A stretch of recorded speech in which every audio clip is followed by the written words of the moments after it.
Well, here in Nigeria, on the issue of human rights abuses, including torture, extrajudicial killings, child abuse and violation of rights of women, particularly rape, are just some of the prevalent rights abuses in the country.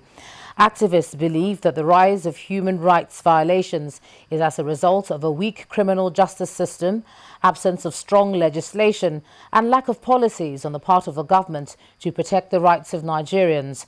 Our correspondent Amaka Okafor now reports. The year 2012 has witnessed an upsurge in cases of human rights violation in the country. The violation of the rights of individuals range from torture, extrajudicial killings, rape and domestic violence.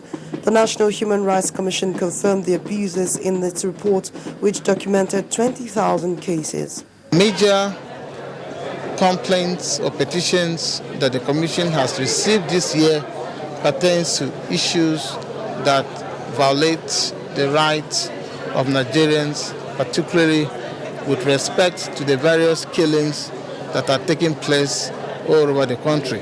Countless petitions on abuse and violation of the rights of women, with particular reference to rape and rape of women by security personnel. The Nigerian police has been identified as a major violator of human rights. In its 2012 report on the insurgents in Nigeria, Amnesty International added a new dimension to the violation of human rights in the country, as it accused the military and the police and other security agencies of violating the rights of Nigerians in the process of tackling security challenges in the northern part of the country. It is an aberration for Nigerians or for anyone to continue to accuse the police of abridging or infringing or stepping on the rights of Nigerians, when this police institution is the lead security agencies that actually protects the rights of Nigerians. It is not only the police that has come under fire.